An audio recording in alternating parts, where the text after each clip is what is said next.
194వ ప్రసంగము తెలుగు సాహిత్య చరిత్రలో 28వ ప్రసంగము ఆచార్య దార్ల వెంకటేశ్వరరావు గారు చేస్తున్నారు. శ్రీపాద గోపాల కృష్ణమూర్తి గారి అర్ధశతాబ్దపు ఆంధ్ర కవిత్వం అనేటువంటి అంశం మీద వారు మాట్లాడతారు. సోదరులు దార్ల వెంకటేశ్వరరావు గారు ఇవాళ మా తరానికి తరువాతి తరంలో చాలా ప్రముఖమైనటువంటి సాహిత్య విమర్శకులు, విస్తృతమైనటువంటి అధ్యయనము, ఎక్కువగా విమర్శ రాయటము, ప్రసంగాలు చేయటము, కార్యక్రమాలు నిర్వహించడంలో ఆయన చాలా తలమునకలుగా ఉంటారు. మన కోరికను మన్నించి ఆమోదించి ఈరోజు ప్రసంగిస్తున్నందుకు, ఇదివరకే మనకు ఆయన 1-2 ప్రసంగాలు చేశారు. ఇప్పుడు కూడా మనతో ప్రసంగిస్తున్నందుకు వారికి ధన్యవాదాలు. దార్ల వెంకటేశ్వరరావు గారు 1973 సెప్టెంబర్ 5వ తేదీన తూర్పుగోదావరి జిల్లా కాట్రేనికోన మండలం చెయ్యేరు అగ్రహారంలో శ్రీమతి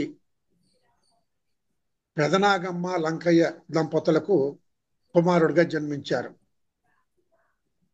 కోనసీమ భానోజీ రామర్స్ కళాశాలలో బిఏ చదివి, బిఏలో స్పెషల్ తెలుగు చదివి, హైదరాబాద్ కేంద్రీయ విశ్వవిద్యాలయంలో ఆయన ఎంఏ, ఎంఫిల్, పిహెచ్డి చేశారు.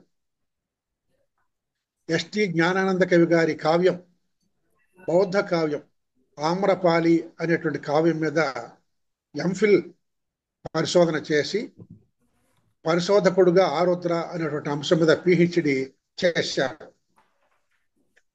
ఆ తర్వాత ఆయన ఆంధ్రప్రదేశ్ పబ్లిక్ సర్వీస్ కమిషన్ ద్వారా పరీక్షలో ఉత్తీర్ణుడై తెలుగులో జూనియర్ కళాశాల లెక్చరర్గా కొంతకాలం పనిచేశారు. వికారాబాద్లో ఉన్నటువంటి Anantha Padmanabhaswamy science and arts కళాశాలలో పనిచేశారు. ఆ తర్వాత 2004లో ఆయన హైదరాబాద్ కేంద్రీయ విశ్వవిద్యాలయం తెలుగు శాఖ అధ్యాపకులుగా వచ్చారు. ఇప్పుడు ఆచార్యులుగా ఉన్నారు. ఇదివరకు తెలుగు శాఖ అధ్యక్షులుగా చాలా చురుకుగా పనిచేశారు. ఆయన చాలా మంది విశ్వవిద్యాలయ ఆచార్యులు ఏదో ప్రమోషన్లకి అవసరమైనంత వరకు కాకుండా దార్ల చాలా విస్తృతంగా విమర్శ గ్రంథాలు, కవిత్వము, ఇతర గ్రంథాలు రాశారు. 1997లో మాదిగ చైతన్యం అనే కవిత్వ సంపుటిని ప్రచురించారు. అదే సంవత్సరము సాహితీమూర్తుల ప్రశస్తి అనే గ్రంథానికి సంపాదకత్వం వహించారు. తరువాత దళిత తాత్వికుడు అనేటువంటి ఒక కవిత్వ సంపుటాన్ని ప్రచురించారు. సృజనాత్మక రచనలు చేయడం ఎలా అని ఒక సైద్ధాంతిక విమర్శ గ్రంథం కూడా ఆయన రచించారు. సాహితీ సులోచనం అనేటువంటి సమీక్ష గ్రంథాన్ని వారు ప్రచురించారు. మా తెలుగు శాఖలో కొంతకాలం పనిచేసి, చాలా స్వల్పకాలం పనిచేసి, హైదరాబాద్ సెంట్రల్ యూనివర్సిటీలో మాదిగ ఉద్యమానికి ఊతం ఇచ్చినటువంటి మిత్రుడు నాగప్ప గారు సుందరరాజు మరణించిన తర్వాత ఆయన స్మృతిలో ఆయన మాదిగ స్మృతి అని ఒక మోనోగ్రాఫ్ కూడా రచించారు. దళిత సాహిత్యం, మాదిగ దృక్పథం, వీచిక, పునర్మూల్యాంకనం, బహుజన దృక్పథం, సాహితీ మూర్తులు, స్ఫూర్తులు, సాహితీ సౌగంధి అనేటువంటి పీఠికల సంపుటి, ఇలాంటివి చాలా విమర్శ గ్రంథాలు ప్రచురించాయి. ఆయన దళిత బహుజన సాహిత్య విమర్శ విభాగానికి చాలా దోహదం చేశారు దార్ల వెంకటేశ్వరరావు గారు. అలాగే నెమలి కన్నులు అని ఒక కవిత్వ సంపుటి, తర్వాత దార్ల మాట అని ఒక శతకం కూడా రచించారు. కొన్ని గ్రంథాల సంపాదకులు వ్యవహరించారు. ఇటీవల ఆయన స్వీయ చరిత్ర కూడా వేశారు. ఆయన ఇప్పటికే చాలా పురస్కారాలు తీసుకున్నారు. కొన్ని మాత్రం చెప్తాను నేను. భారతీయ సాహిత్య పరిషత్తు నుండి కందుకూరి దంపతుల స్మారక పురస్కారం, డాక్టర్ బిఆర్ అంబేద్కర్ ఫెలోషిప్ పురస్కారం, మానస ఆర్ట్ థియేటర్స్ వారి పురస్కారం, తెలుగు విశ్వవిద్యాలయం నుంచి కీర్తి పురస్కారం, మల్లవరపు జాన్ కవి స్మారక పురస్కారం, హైదరాబాద్ సెంట్రల్ యూనివర్సిటీలో ఛాన్సలర్ పేరు మీద ఉన్న పురస్కారాన్ని ఆయన అందుకున్నారు. ఈ ఈ వయసుకి ఈ వయసుకి ఇంత కృషి చేయడం, ఇన్ని పురస్కారం అందుకోవడం తెలుగు సాహిత్యపరులందరికీ కూడా చాలా గర్వకారణం. ఆయన ఇప్పుడు అర్ధ శతాబ్దపు ఆంధ్ర కవిత్వం అనేటువంటి అంశాన్ని గురించి మాట్లాడతారు. తెలుగులో మనకు ఇప్పుడు 28 ప్రసంగాలు మనం 20 తెలుగు సాహిత్య చరిత్రల గురించి మాట్లాడుకున్నాం. అవన్నీ ఒక సంపూర్ణ చరిత్రలు. అయితే మనకు తెలుగులో ఆధునిక తెలుగు సాహిత్యం మీద వచ్చినటువంటి సాహిత్య చరిత్రలు చాలా పరిమితం ఇదివరకు అనుకున్నాం మనం. నవ్యాంధ్ర సాహిత్య విధులు లాంటివి, జయంతి రామయ్య పంతులు గారి ఆధునిక ఆంధ్ర వాంగ్మయ వికాస వైఖరి లాంటిది. అయితే కృష్ణశాస్త్రి గారు, దేవులపల్లి వెంకటకృష్ణ శాస్త్రి గారు ఒకప్పుడు 25 ఏళ్ల కవిత్వం రాశారు. ఉమాకాంతం విద్యాశేఖరులు నేటి కాల కవిత్వం రాశారు. పాటిబండ మాధవ శర్మ గారు ఆధునిక భావ కవిత్వం రాశారు. తర్వాత శ్రీపాద గోపాలకృష్ణమూర్తి అర్ధ శతాబ్దపు ఆంధ్ర కవిత్వాన్ని ఒక చిన్న కాలపు పరిధిని పెట్టుకొని ఆ కాలంలో వచ్చినటువంటి సాహిత్యాన్ని, కవిత్వాన్ని గురించి రాశారు. ఈరోజు ఈ అర్ధ శతాబ్దపు ఆంధ్ర కవిత్వం అటువంటిది ఎక్కడి నుంచి దాకా ఎక్కడి దాకా ఉంది, దాని వివరాలు ఏమిటి మనకు దార్ల వెంకటేశ్వరరావు గారు తెలియజేస్తారు. వారిని ప్రసంగించవలసిందిగా మనందరి తరఫున నేను ఆహ్వానిస్తూ ఉన్నాను. మాట్లాడిన మిత్రమా దార్ల. అలాగే సార్. అందరికీ నమస్కారం. ముందుగా అభ్యుదయ రచయితల సంఘం వారు ఏర్పాటు చేసినటువంటి కార్యక్రమంలో నాకు అవకాశం కల్పించినందుకు ఆ సంస్థ వారికి ముందుగా నా నమస్కారాలు తెలియజేస్తున్నాను. తర్వాత మాకు గురుతుల్యులు, మా గురువు గారు ఎంతో మంది యువతను మార్గదర్శకం చేసి నడిపిస్తున్నటువంటి వారు ఆచార్య రాచపాళెం చంద్రశేఖర్ రెడ్డి గారు. వారు ఈరోజు ప్రసంగానికి అధ్యక్షత వహించడం అంటే నాకు ఎంతో గౌరవంగా అనిపిస్తుంది. ముఖ్యంగా ఆయన ఎదురుగా మాట్లాడటం కూడా ఒక విధంగా భయం కూడా వేస్తుంది. ఆయన అద్భుతమైనటువంటి విమర్శకులు, పరిశోధకులు, అన్నింటికి మించి సహృదయులు. వారికి నా నమస్కారాలు తెలియజేస్తున్నాను. ఇక్కడ డాక్టర్ వల్లూరి శివప్రసాద్ గారు, డాక్టర్ వంకిరెడ్డి రెడ్డబ్బరెడ్డి గారు, ఇంకా మిత్రులు డాక్టర్ లక్ష్మణ్ చక్రవర్తి గారు, ఇంకా చాలామంది ప్రముఖులంతా ఉన్నారు. వారందరికీ కూడా నా హృదయపూర్వకమైన నమస్కారాలు తెలియజేస్తున్నాను. మా సీనియర్, మాకు సెంట్రల్ యూనివర్సిటీలో చదివినటువంటి మాధురి గారు, ఆమె కూడా అమెరికా నుండి ఆన్లైన్లోకి వచ్చారు. వారికి కూడా ప్రత్యేకమైనటువంటి నమస్కారాలు తెలియజేస్తున్నాను. ఈరోజు మన ప్రసంగం గురించి ఇంట్రొడక్షన్ బాగా ముందే చెప్పేశారు కాబట్టి ముఖ్యంగా నా గురించి గురువు గారి నోట్లో నుంచి ఆ ప్రశంస వాక్యాలు రావడం అనేది నా జన్మ ధన్యమైందని నేను అనుకుంటున్నాను. అందుకు ఆచార్య రాచపాళెం చంద్రశేఖర్ రెడ్డి గారి ప్రత్యేకమైనటువంటి ధన్యవాదాలు. నా ప్రసంగాన్ని మొదలుపెట్టేటప్పుడు అర్ధ శతాబ్దపు ఆంధ్ర కవిత్వం అనే గ్రంథాన్ని శ్రీపాద గోపాల కృష్ణమూర్తి గారు రచించారు. అంటే వివిధ వ్యాసాలుగా రాసిన వాటిని ఒక గ్రంథంగా పేరు పెట్టి తెలుగు విశ్వవిద్యాలయం వారు దీన్ని 1994లో ప్రచురించారు. అద్దేపల్లి రామ్మోహన్ రావు గారు దీనికి సంపాదకులుగా వ్యవహరించారు. సమీకర్త అనే బాధ్యతను డాక్టర్ కె సంజీవరావు గారు వహించారు. సంకలనకర్త అనే పేరునే సమీకర్త అని వేయడం ఈ పుస్తకంలో కొత్తగా కనిపించే ఒక అంశం. 1910 నుండి 1960 వరకు ప్రవర్తించిన ఆధునిక కవితా రీతులన్నింటినీ, అంటే వస్తు, రూప, అభివ్యక్తి, శిల్ప, కవితా వ్యంజన పరమైనటువంటి వెలుగులను, సాహిత్య వ్యక్తిత్వాలను ఈ గ్రంథంలో శ్రీపాద కృష్ణమూర్తి గారు వివరించారని అప్పటి తెలుగు విశ్వవిద్యాలయ ఉపాధ్యక్షులు ఆచార్య పేర్వారం జగన్నాథం గారు తమ ముందు మాటలో వ్యాఖ్యానించారు. దీనికి సంపాదకులుగా వ్యవహరించినటువంటి అద్దేపల్లి రామ్మోహన్ రావు గారు తమ సంపాదకీయంలో 1963లోనే డాక్టర్ శ్రీపాద గోపాలకృష్ణమూర్తి గారి అర్ధ శతాబ్దపు ఆంధ్ర కవిత్వం భారతీ మాసపత్రికలో ధారావాహికంగా ప్రారంభమై 1964 దాకా కొనసాగింది. గురజాడ నుండి శ్రీశ్రీ దాకా ఒక అర్ధ శతాబ్దపు కవిత్వాన్ని అంతకు ముందెవరూ పరిశీలించని ధోరణిలో ప్రత్యేకమైన అవగాహనతో ప్రాచీనత నుండి ఒక తిరుగుబాటు అంతఃస్రవంతిగా సమగ్రతా దృష్టితో శ్రీపాద గోపాలకృష్ణమూర్తి గారు రాసిన వ్యాసాలు ఆ రోజుల్లో ఒక తీవ్రమైనటువంటి సంచలనాన్ని కలిగించినాయి అని తెలిపి, ఆధునిక విమర్శ పరిణామాన్ని గురించి పరిశోధన చేసిన వారెవరు శ్రీపాద గోపాలకృష్ణమూర్తి గారిని విస్మరించలేరు అని వ్యాఖ్యానించారు. ఈ వ్యాసాలను సేకరించి సంకలనం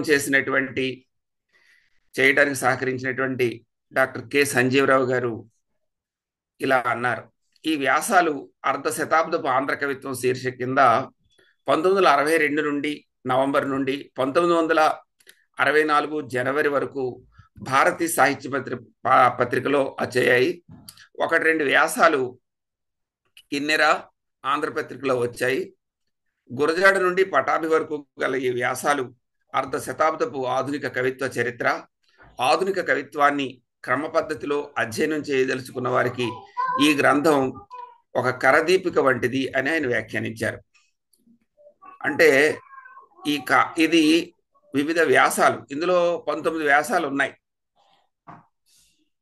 అందులో గురజాడ రాయప్రోల్ వ్యాసంతో ప్రారంభించి కొడాలి వారి కవిత్వం అనే 18 వ్యాసాలతో పాటు 19వ వ్యాసంగా నవ్య సాహిత్య సింహావలోకనం అనే వ్యాసంతో ఈ పుస్తకం ముగుస్తుంది.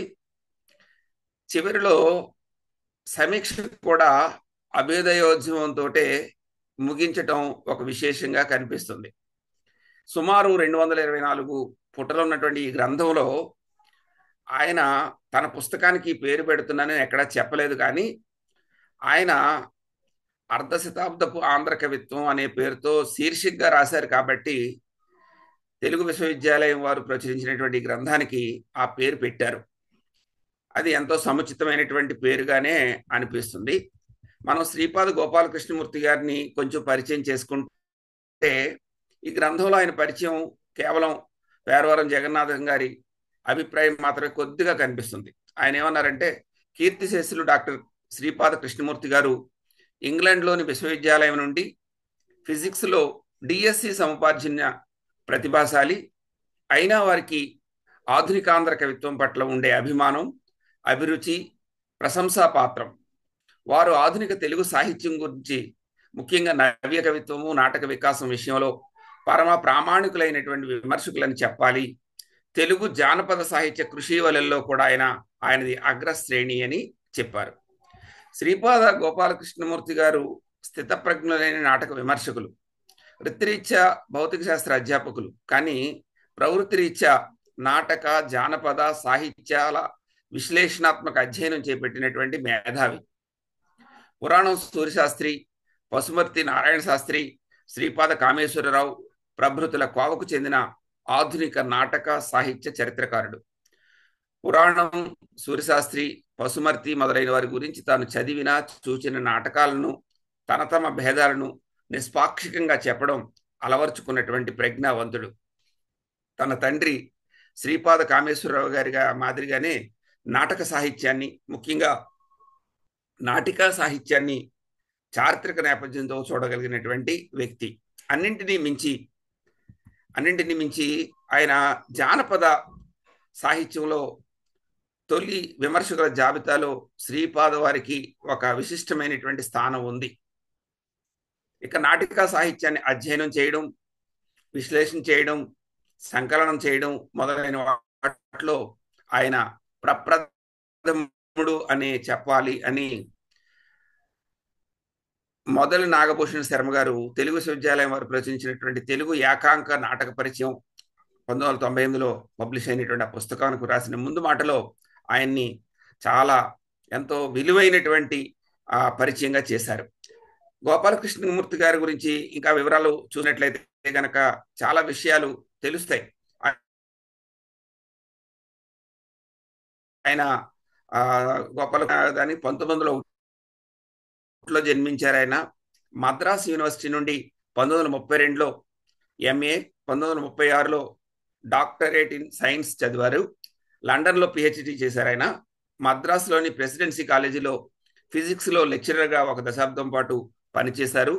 తర్వాత బాపట్ల ఆర్ట్స్ అండ్ సైన్స్ కళాశాల ప్రిన్సిపల్గా కూడా పనిచేశారు. ఆయనకి పరిశోధనా తత్వం కలిగినటువంటి వారు. వరంగల్ ప్రాంతంలోని దేవాలయాల్ని అనేకం పరిశీలించి దాని మీద మంచి రచనలు చేశారు. బౌద్ధ హరామాలను హిందూ దేవాలయాలుగా మారిన తీరుపై కూడా ఆయన రాశారు. తిరుపతిలోని వెంకటేశ్వర స్వామి విగ్రహం స్త్రీ రూపంలో ఉంటుందని ఆయన వివరించారు. ఆయన రచనలు ఆంధ్రప్రదేశ్ రాష్ట్ర ఆర్కియాలజికల్ శాఖ వాళ్ళు ప్రచురించారు. శ్రీపాద కృష్ణమూర్తి గారి కవితా ధారణలపై అనేకమైనటువంటి పత్రికల్లో రాశారు. ఆయన ప్రవేశించని రంగం అంటూ ఏదీ లేదని చాలామంది వ్యాఖ్యానించారు. కళలు, శిల్పం, దేవాలయాలు, కవిత్వంపై, సైన్స్ అనేకమైనటువంటి అంశాల్లో ఆయన రచనలు చేశారు. అయితే ఆ రచనల్లో ఉన్నటువంటి విశేషం ఏంటంటే అందరికీ అర్థమైనటువంటి శైలిలో వివరించడం ఆయన ప్రత్యేకత. ఈయన జిల్లెలమూడి అమ్మ బోధనలకు ప్రభావితుడై తర్వాత భక్తుడిగా మారాడు. ఆయన 1977లో రాజమండ్రిలో తనువు చాలించారు. ఆయన అనేకమైనటువంటి పుస్తకాలు రచించారు. ఆయన కలం పేరు మనకి జాగ్రత్తగా చూస్తే కృష్ణశ్రీ. కృష్ణశ్రీ అనే కలం పేరు అనమాట. ఇక మనం విషయానికి వస్తే శ్రీపాద గోపాలకృష్ణమూర్తి గారి విమర్శ పద్ధతిని ఆలోచిస్తే, అంటే మనం అర్ధ శతాబ్దపు ఆంధ్ర కవిత్వం దాన్ని ఆధారంగా చేసుకుని మనం మాట్లాడిన ఒక అనుభూతి విమర్శలా కనిపిస్తుంటుంది. కానీ తన అనుభూతిని అక్కడక్కడ చెప్పినా వాటిని సాధారణీకరించి చెప్పినటువంటి అనేక అంశాలను సామాజిక, చారిత్రక, సాంస్కృతిక పద్ధతిలో వివరించినట్టుగా చాలా స్పష్టంగా అర్థమవుతుంది. మనకి గురజాడ అప్పారావు గారితో ప్రారంభించినటువంటి ఈ వ్యాసం మరలా చివరిలో గురజాడ అప్పారావు గారితోటే ముగించడం అనేది ఈ పుస్తకంలో కనిపించే ఒక ప్రత్యేకత. గురజాడ అప్పారావు గారిది సమాజ కళ్యాణ ఉద్దేశంతో జరిగినటువంటి రచనగా ఆయన అభిప్రాయపడ్డారు. ఆయన భాష కానీ ఆయన భావం కానీ సమాజానికి, అంటే వ్యక్తిగా కాకుండా వ్యవస్థ కోసం పనిచేసినటువంటి గొప్ప వ్యక్తిగా గురజాడ అప్పారావు గారిని ఆయన వ్యాఖ్యానించారు. అంతేకాకుండా అసలు నవ్య కవిత్వం గురించి ఆయన మాట్లాడితే ఏమన్నాడంటే, నవ్య కవిత్వం అనేది ఒకచోట ఒకసారి లేదా ఒక రోజులో ఒక వ్యక్తి సృష్టించింది కాదు, అది అలా అనుసరించి రాలేదు. వర్షం పడినప్పుడు సెలయేళ్ళు కలిసి నది ఎలాగైతే ఏర్పడుతుందో, వ్యక్తులు, ఉద్యమాలు, పరిస్థితులు కలిసి రావడం వల్ల నవ్య కవిత్వం 4 చోట్ల పుట్టి పెరిగింది. వ్యక్తులుగా చూసినట్లయితే గురజాడ, రాయప్రోలు వారు చేసినటువంటివి ప్రధానమైనటువంటి కృషిని, ఉద్యమాలుగా చూసినప్పుడు వందే మాతర ఉద్యమం, సంఘ సంస్కరణోద్యమం, తర్వాత పరిస్థితులను చూసినట్లయితే ఆంగ్ల విద్య ప్రభావం, పత్రికా ప్రచారం, ప్రపంచ యుద్ధం, వందే మాతర ఉద్యమం, ఇవన్నీ కూడా 1908 ఆ ప్రాంతాన్ని తెలుగుదేశంలో, అంటే మన తెలుగు ప్రాంతాలలో ఎంతో కలవరం కలిగించినాయి.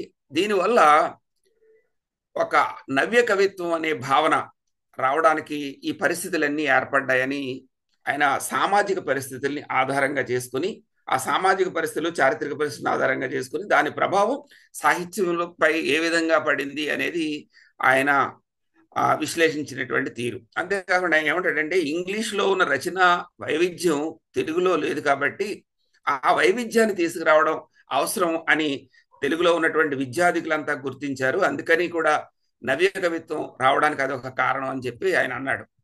ఇంకొకటి ఏమిటంటే, ఈయన సమాసములు, కఠిన పదములు విసర్జించి తేట మాటలతో రచించడము గురజాడ వారి రెండో పూనిక. కవిత్వపు బరువును, దాని క్లిష్టతను బట్టి ఉంటుందనే నమ్మకం నాటి మాటకేమీ నేడు కూడా ఉంది అని చెప్పారు. అంటే సమాసాలు, కఠినమైనటువంటి సమాసాలు, కఠినమైన పదాలు, ఛందస్సుతో రాయడం, భాషా పాండిత్యం చూపించుకోవడం, ఇటువంటివన్నీ మనకు సాధారణంగా ఇప్పటికీ కనిపిస్తున్నాయి. గురజాడ అప్పారావు గారు వాటిని పక్కకు పెట్టి కవిత్వం బరువుని, క్లిష్టతను బట్టే దాన్ని మనం జాగ్రత్తగా అంచనా వేయాలి అని చెప్పి ఆయన రాసినటువంటి రచనలన్నీ కూడా కొనసాగాయని చెప్పి గురజాడ వారి గురించి ఆయన చెప్పారు. నా రచన వాడికి ఏం అర్థం ఏడ్చిందా అనే కవులు చాలా మంది ఉన్నారు. ఇప్పటికీ సులువుగా అర్థం కాని కవిత్వం, ప్రౌఢ కవిత్వం అని నమ్మే విమర్శకులు కూడా ఉన్నారు. అలాంటి వారందరికీ కవిత్వం అంటే హాయి కూర్చే రచన సాగించారు.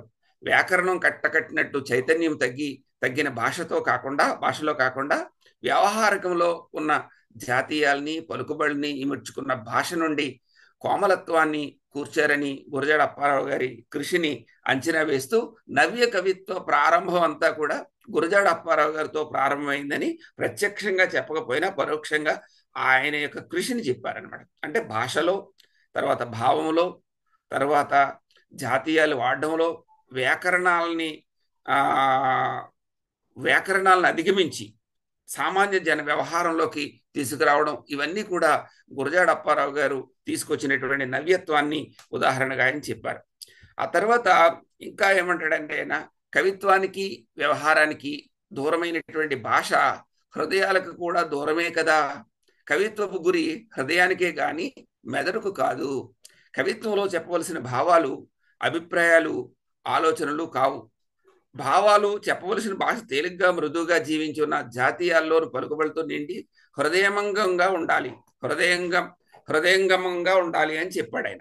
అంటే కవిత్వానికి నేను చెప్పినటువంటి ఒక సూత్రీకరణ, అది వ్యవహారానికి దూరమైనటువంటి భాష హృదయాలకు కూడా దూరం అవుతుంది అని చెప్పాడు. అంతేకాకుండా కవిత్వం యొక్క గురి హృదయానికే కానీ మెదడుకు కాదు అని రెండో విషయం చెప్పాడు. తర్వాత చెప్పవలసిన భావాలేంటి? అభిప్రాయాలు, ఆలోచనలు కాదు. చెప్పవలసిన భాష తేలిగ్గా మృదువుగా జీవించి ఉన్నటువంటి పలుకుబళ్ళు, జాతీయాలు, సామెతలు, వీటితో చెప్పాలి అని చెప్పి ఒక సూత్రీకరణ, ఒక విమర్శకుడు ఉండవలసినటువంటి లక్షణం ఇక్కడ శ్రీపాద కృష్ణమూర్తి గారిలో మనకు కనిపిస్తుంది. అది చేసినటువంటి వాడు మనకి గురజాడ అప్పారావు గారు అనేది ఆయన చెప్పాడు. పూర్వకవులు సృష్టించిన అలంకారాల్ని విధిగా చేపట్టినటువంటి అష్టాదశ వర్ణనని వదిలిపెట్టి తన చూపుకు కట్టిన సౌందర్యాన్ని చదువులకు అందించినటువంటి ఘనత అప్పారావు గారిదని కూడా ఆయన వ్యాఖ్యానించారు. అంటే అష్టాదశ వర్ణనల్ని వర్ణించడం, మనకి దక్షిణాంధ్ర యుగం చూసినట్లయితే అంతకు ముందు ఉన్నటువంటి ప్రబంధాల అనుకరణ, ఇటువంటి సాహిత్యం అంతా వచ్చింది అనేది మనం సాహిత్య చరిత్రలను చదివేటప్పుడు చదువుతాం. కానీ దానికి ఒక మూలాన్ని తీసుకొచ్చినటువంటి ఘనత మనకి అప్పారావు గారికి దక్కుతుంది అని చెప్పారు ఇక్కడ. తర్వాత గురజాడ అప్పారావు గారి కృషి ప్రజల వ్యవహారానికి దగ్గరగా ఉంది. సమాస బృహిష్టమైనటువంటి రక్షిత కంటే ప్రజలకు అర్థమయ్యే శైలిలోనే కవిత్వం ఉండాలని, అంతేకాకుండా కవిత్వం హృదయానికి సంబంధించిందనే విషయాన్ని గురజాడ అప్పారావు గారు చాలా సూటిగా చెప్పారు. అయితే అప్పారావు గారు చేసిన కృషిని కృష్ణమూర్తి గారు ఏకపక్షంగా ప్రశంసించలేదు. కొన్ని చోట్ల గురజాడ వారి ముత్యాల సరాలని సంపూర్ణంగా ఆధునిక కవిత్వం మార్పుగా కూడా అంగీకరించలేదు. ఆయన అక్కడ ప్రయోగం చేసేటప్పుడు కొన్ని ఇంకా జాగ్రత్తగా చేస్తే బాగుంటుంది అనే సూచనలు కూడా గురజాడ అప్పారావు గారి ఆ రచన ఆ వైవిధ్యంలో ముత్యాల సరాలను వాడడంలో తీసుకున్నటువంటిది అన్నప్పుడు అక్కడ మనకి బాగా ఆలోచింపజేసేలా చేశారు మనకి కృష్ణమూర్తి గారు. ఆధునిక సమాజానికి వేకుచుక్క అంటూనే ఆలోచనలు మరోసారి పరిశీలించాలనే అభిప్రాయాన్ని కూడా కొద్దిగా ఆయన మరలా పరిశీలన చేశారు. ఎందుకు అంటే గురజాడ అప్పారావు గారిని తర్వాత వచ్చినటువంటి సాహితీవేత్తలు అందుకోలేకపోయారనేది కూడా తర్వాత రాయప్రోలు సుబ్బారావు, తర్వాత పద్య కవిత్వం వచ్చిన సందర్భంలో ఆయన వ్యాఖ్యానిస్తారనమాట. కావ్య రచన వల్ల కవికి యశస్సు, సొమ్ము, వ్యవహార జ్ఞానము, శివేతర క్షయము కలుగుతాయి. చదువురికి సద్య పర నిర్వృత్తి, కాంతా సంహిత, తయోపదేశము కలుగుతాయి. ఆకులందున అణుగుమణికి కవిత కోకిల పలికితే దేశీయులందు అభిమానములు మొలవెత్తవలనట. వారి ఖండముల్లో ఎల్లలోకములు ఒక్క ఇల్లై, వర్ణభేదములు ఎల్ల కల్లై, వేల నెరుగని ప్రేమబంధము వేడుకల కురేయలని ముత్యాల సరాల్లోను మాయమర్మము లేని నేస్తము మగువులకు మగవారికొక్కటే బ్రతుకు సుఖము రాజ మార్గమని కాసుల్లోను పుస్తకంలోని మాటలు విస్తరిస్తూ అనుభవములకు తత్వమెరుక సుఖములగుదురు వట్టి శాస్త్రజ్ఞులని లవణరాజు కళల్లోను పద్యం పట్టి నిలుచును కీర్తులు అపకీర్తులని కన్యకలోను గురజాడ అప్పారావు గారు బోధించినటువంటి తీరుని, ఆ సామాజికంగా వచ్చినటువంటి మార్పు, సంస్కరణోద్యమ ప్రభావం, తర్వాత ఆధునికత ప్రవేశించిన తర్వాత సాహితీవేత్తల్లో రావాల్సినటువంటి ఆలోచన విధానాన్ని, అసలు ఎల్ల లోకము ఒక్క ఇల్లే, వర్ణభేదములు ఎల్ల కల్లయ్య అని చెప్పడం అనేది ఆ గురజాడ అప్పారావు గారిలో ఉన్నటువంటి గొప్ప దార్శనికతకు, ఆధునికతకు నిదర్శనం అని చెప్పి ఆయన చెప్పాడు.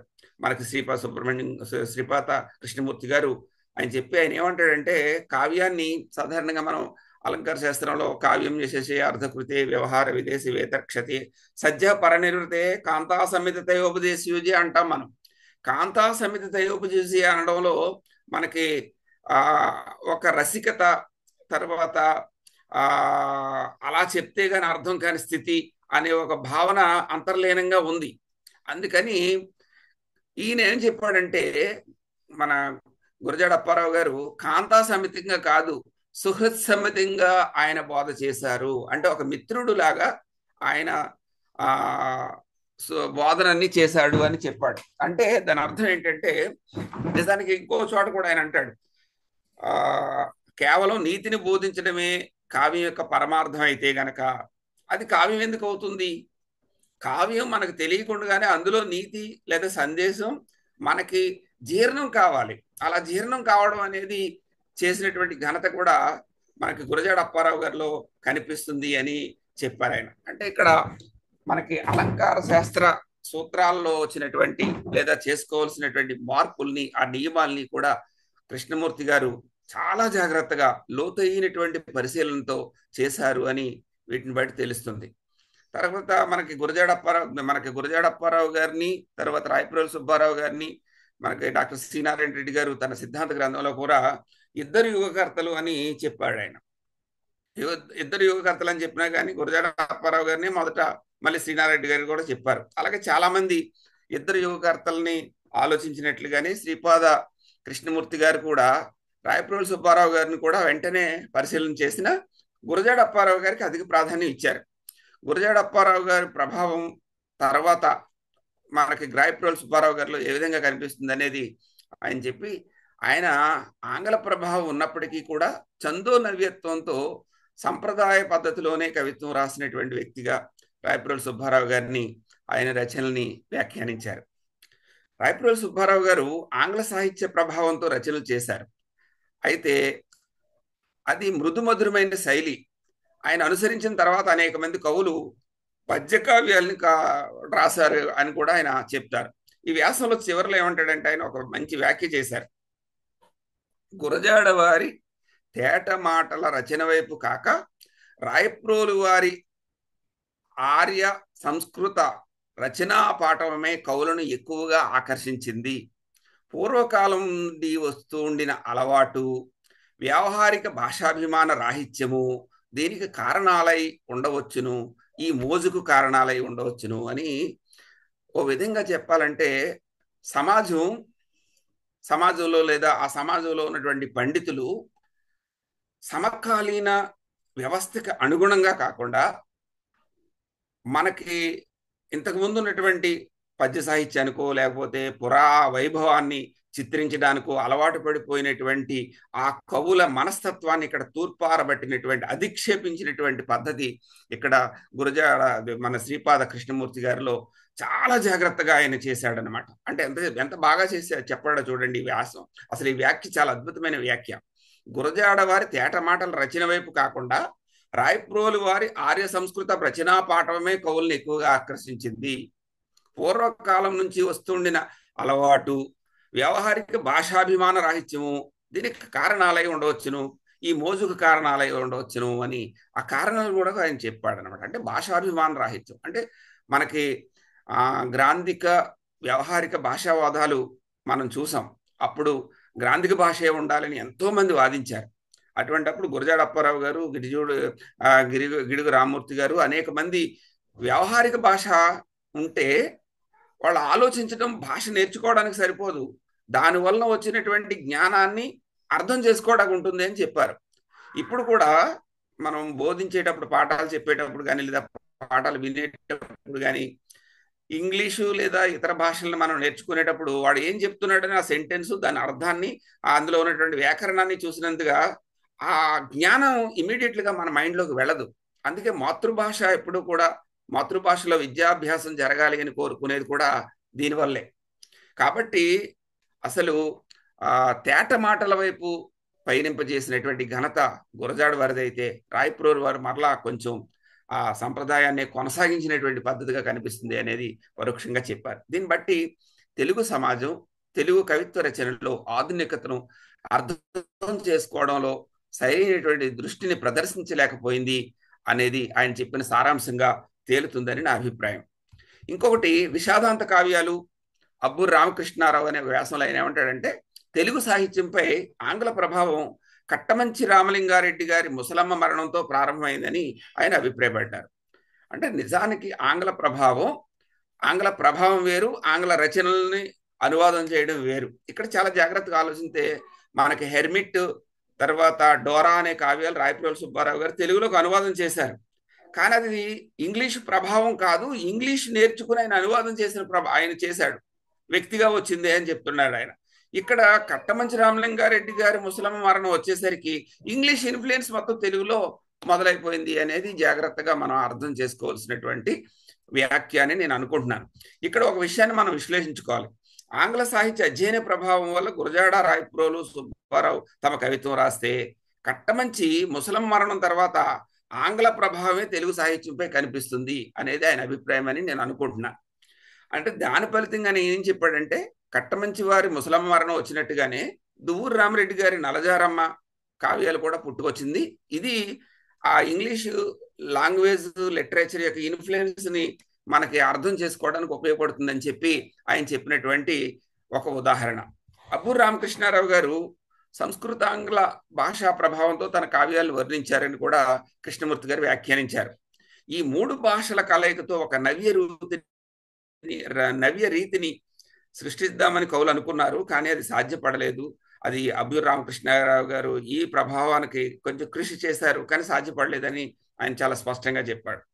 ఇంకొక వ్యాసంలో గురజాడ అప్పారావు గారి కావ్యాల్లో గొప్పతనాన్ని కూడా ఆయన తులనాత్మకంగా చెప్పారు. ఆయన అసలు నవ్య కవిత్వం అంటే ఏంటి అనేదాన్ని ఆయన ప్రశ్నించుకుని దానికి సమాధానం చెప్పే ప్రయత్నం చేశారు ఆయన.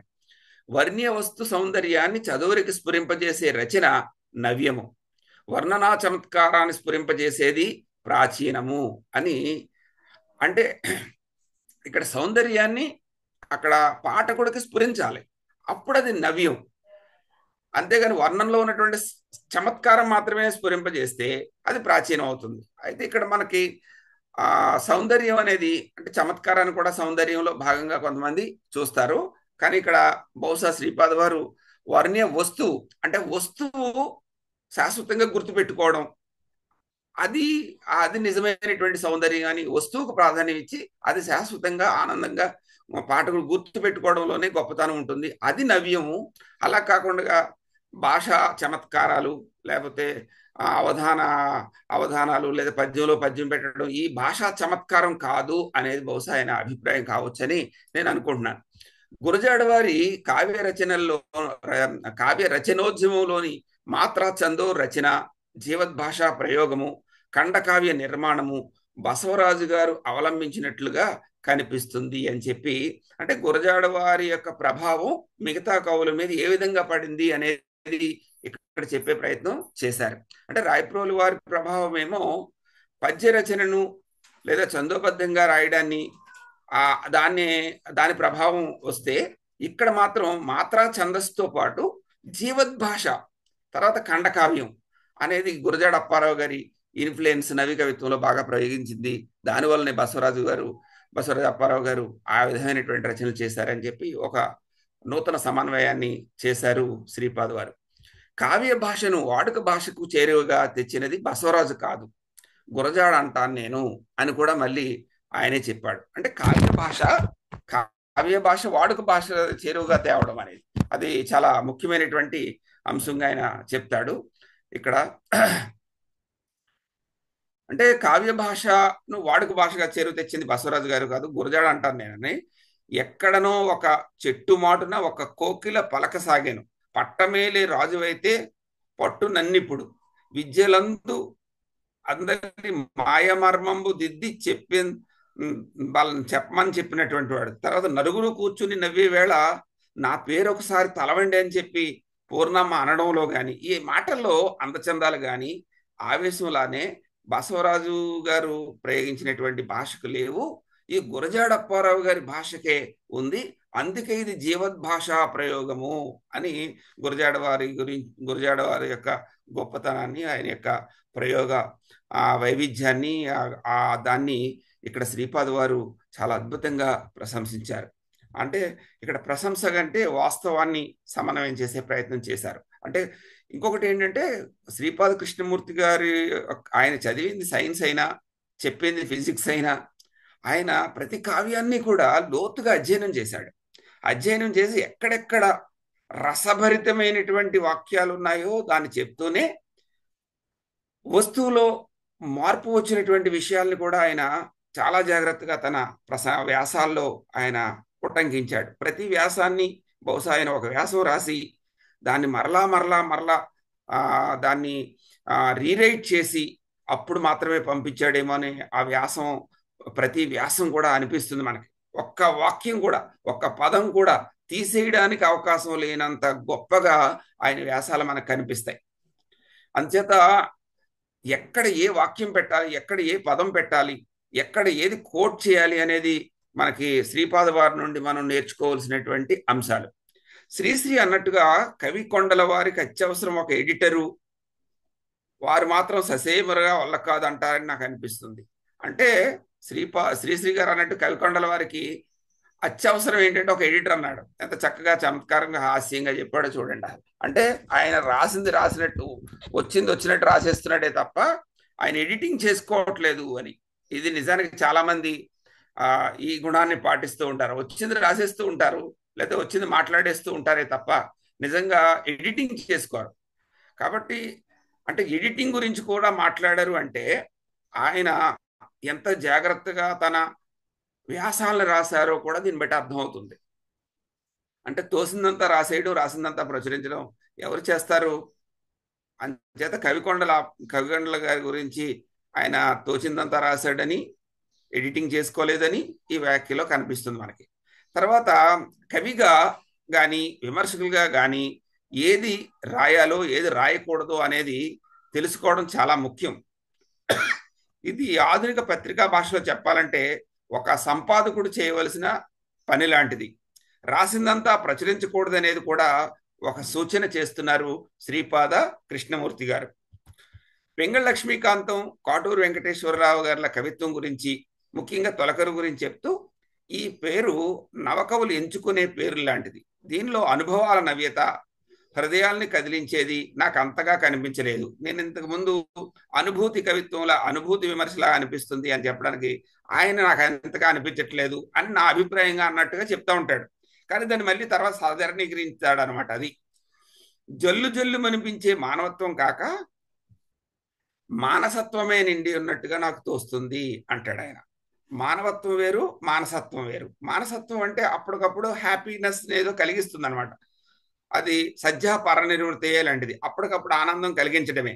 కానీ మానవత్వాన్ని కలిగించడం అనేది గురజాడ అప్పారావు గారిలో కనిపిస్తుంది, జాషువాలో కనిపిస్తుంది, ఇంకా చెప్పాలంటే కృష్ణశాస్త్రి గారిలో కూడా కనిపిస్తుంది. ఈ మూడు అంశాలను ఆయన శ్రీపాద కృష్ణమూర్తి గారు తన ఈ పుస్తకంలో చాలా అద్భుతంగా ఆయన వ్యాఖ్యానించాడు. కాబట్టి మానసత్వం వేరు, మానవత్వం వేరు అనేది ఒక కొత్త సూత్రీకరణ ఆయన చేశాడు. ఆధునిక కవిత్వంలోని నవ్యరీతి వీరికి అంతగా పట్టలేదనే నా నమ్మకం అని పింగళ లక్ష్మీకాంతం, కాటూరి వెంకటేశ్వరరావు గారి గురించి వ్యాఖ్యానిస్తూ చెప్పారు ఆయన. దీంట్లో ముఖ్యంగా పింగళ లక్ష్మీకాంతం గారికి ఆధునిక కవిత్వం పట్ల సరైనటువంటి ఆయనకి ఆ రచనా రీతి సరిగ్గా అర్థం కాలేదు అని చెప్పడానికి తర్వాత ఒక వాక్యాన్ని చూపించాడు ఆయన. వీరిద్దరూ స్వభావాల వల్లే రచనా రీతులు భేదమైనవే. నేను ఎరిగినంత వరకు లక్ష్మీకాంతం గారికి ఆధునిక కవిత్వం అన్నా గిట్టదు, దాని వైపు వారు చూడరు.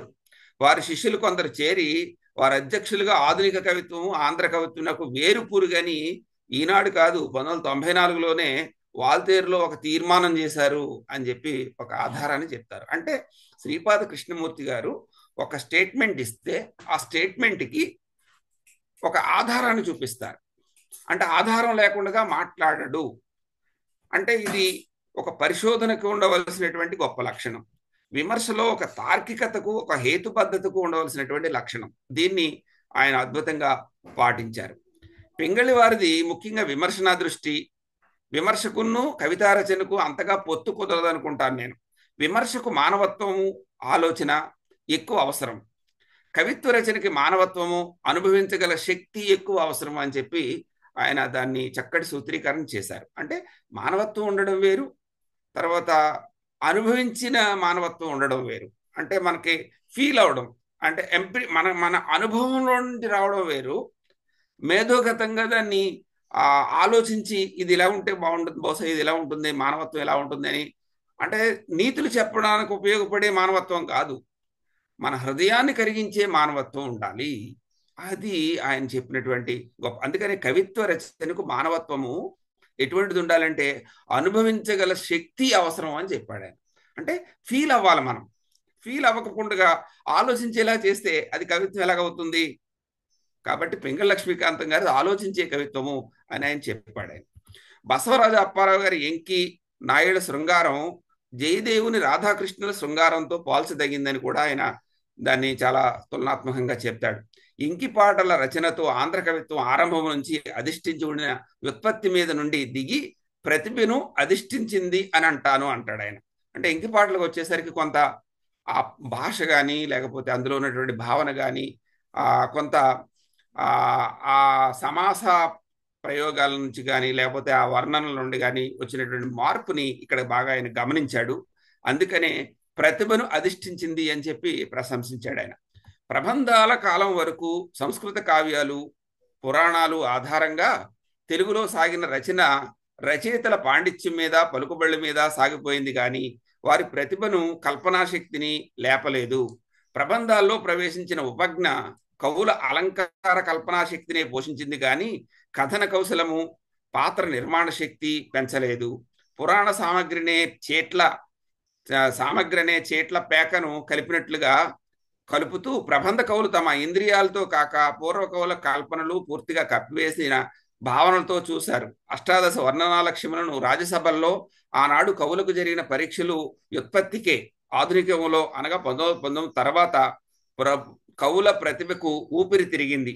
పూర్వల కవిత్వంలో ప్రతిభ ఏమీ లేదని అనడం లేదు కానీ పలుకుబడి వ్యుత్పత్తిది. అంటే నిజమైనటువంటి ప్రతిభ కాదు, అది కేవలం అభ్యాసం, అది వ్యుత్పత్తి వల్ల. అంటే మనకి ఆనందవర్ధనుడు ప్రజ్ఞ గురించి చెప్తాడు ఒక సందర్భంలో. ప్రజ్ఞ నవనవోన్మేషణశాలిని ప్రజ్ఞ ప్రతిభామత అంటాడు. ప్రతిభావంతులు ఎవరప్పుడు కూడా కొత్తమైనటువంటి నవ్యమైనటువంటి ఆలోచనలు చేయాలి, నవ్యమైనటువంటి వర్ణనలు చేయాలి. కానీ ఇక్కడ ఏం చేశారు? వ్యుత్పత్తి మీద. అంటే ఇంతకు ముందు ఉన్నటువంటి కావ్యాలను బాగా అధ్యయనం చేయడం వల్ల ఓహో ఇలాంటి కావ్యం రాయాలి, ఇలాంటి కావ్యం రాయాలి అని అనుకోవడం అనేది అది ప్రతిభకు సంబంధించింది కాదు, అది పాపులారిటీకి సంబంధించింది. హౌ టు పాపులర్, మనం ఎలా పాపులర్ అవ్వాలి అనేది ఆలోచించడం. కాబట్టి ప్రబంధాలని అనుసరించి లేదా తర్వాత వచ్చినటువంటి సాహిత్యాన్ని అనుసరించి అష్టాదశ వర్ణనలు చేయడం ఇవన్నీ ఆలోచనకు సంబంధించినవి అని ఒక గొప్ప సూత్రీకరణ శ్రీపాద సుబ్రహ్మణ్యం గారు చేశారు. ఇంకా ఎంకి పాటల విషయంలో పాటల విజయంతో కవిత్వంలో పాటకు చోటు లభించింది అని ఎంకి పాటలను ఆయన చాలా ఉన్నతమైనటువంటి స్థానాన్ని ఇచ్చాడు. ఎంకి పాటల ప్రభావంతోనే విశ్వనాథ సత్యనారాయణ గారు కిన్నెరసాని పాటలు కూడా రచించారేమో అనేది ఈయన పరిశీలన. విశ్వనాథ సత్యనారాయణ గారి కవిత్వం గురించి శ్రీపాద కృష్ణమూర్తి గారు వ్యాఖ్యానిస్తే ఏమన్నారంటే, కవి యొక్క భావాలు కవిత్వం కాదు. చాలా జాగ్రత్తగా ఆలోచించారు. కవి యొక్క భావాలు కవిత్వం కాదు, చదవరులకు కూడా ఆ భావాలు కలగడానికి చేసిన రచన కవిత్వం అవుతుంది.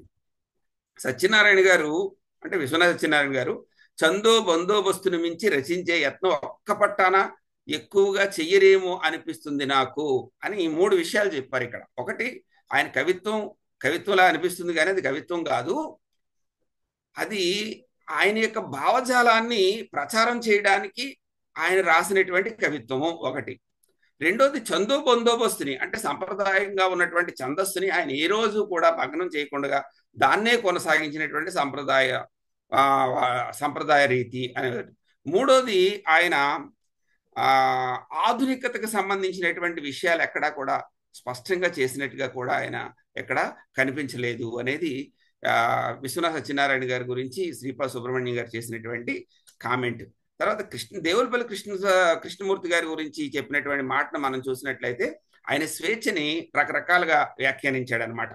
మనం దేవులపల్లి కృష్ణ శాస్త్రి గారిని అర్థం చేసుకోవడానికి ఈ పుస్తకం చాలా బాగా ఉపయోగపడుతుంది, కొత్త ఆలోచనలను తీసుకొస్తుంది అనమాట.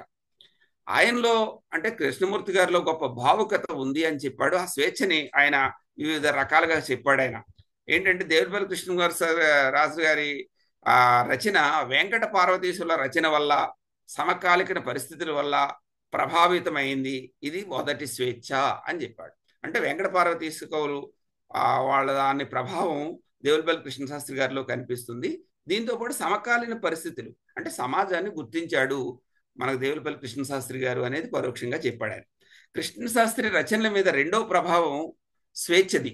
ఆంగ్ల కవులు షెల్లీ వంటి వారి కవన పఠనము, బిసెంటమ్మ, మహాత్ముడు వెలిగించిన స్వాతంత్ర్య జ్యోతి వీరిలో 2-3 స్వేచ్ఛలను రేకెత్తింది అని చెప్పి అద్భుతంగా ఆయన ఎనలైజ్ చేశారు. అంటే ఆంగ్ల కవులు షెల్లీ, పిబి షెల్లీ, తర్వాత అనిబిసెంట్, తర్వాత గాంధీ మహాత్ముడు తెచ్చినటువంటి ఆ ఉద్యమ ప్రభావం, ఆ స్వాతంత్ర్యోద్యమ ప్రభావం వల్ల వచ్చినటువంటి ఆ కాంతి గురించి మనకి ఇస్మాయిల్ గారు ఒకసారి ఒక పుస్తకంలో ఆయన ఏం రాశారంటే, ఈ స్వేచ్ఛను మనకి కృష్ణశాస్త్రి గారి స్వేచ్ఛను అర్థం చేసుకోవాలంటే స్వాతంత్ర్యోద్యమ కాంక్ష, ఆ సందర్భంలోనే వచ్చినటువంటి సాహిత్యం, ఆ సందర్భంలో స్వేచ్ఛ గురించి ఎందుకు మాట్లాడో అర్థమైతే కృష్ణశాస్త్రి గారి స్వేచ్ఛ అర్థం అవుతుందని చెప్పి చాలా గొప్పగా వ్యాఖ్యానించాడు ఆ పుస్తకంలో.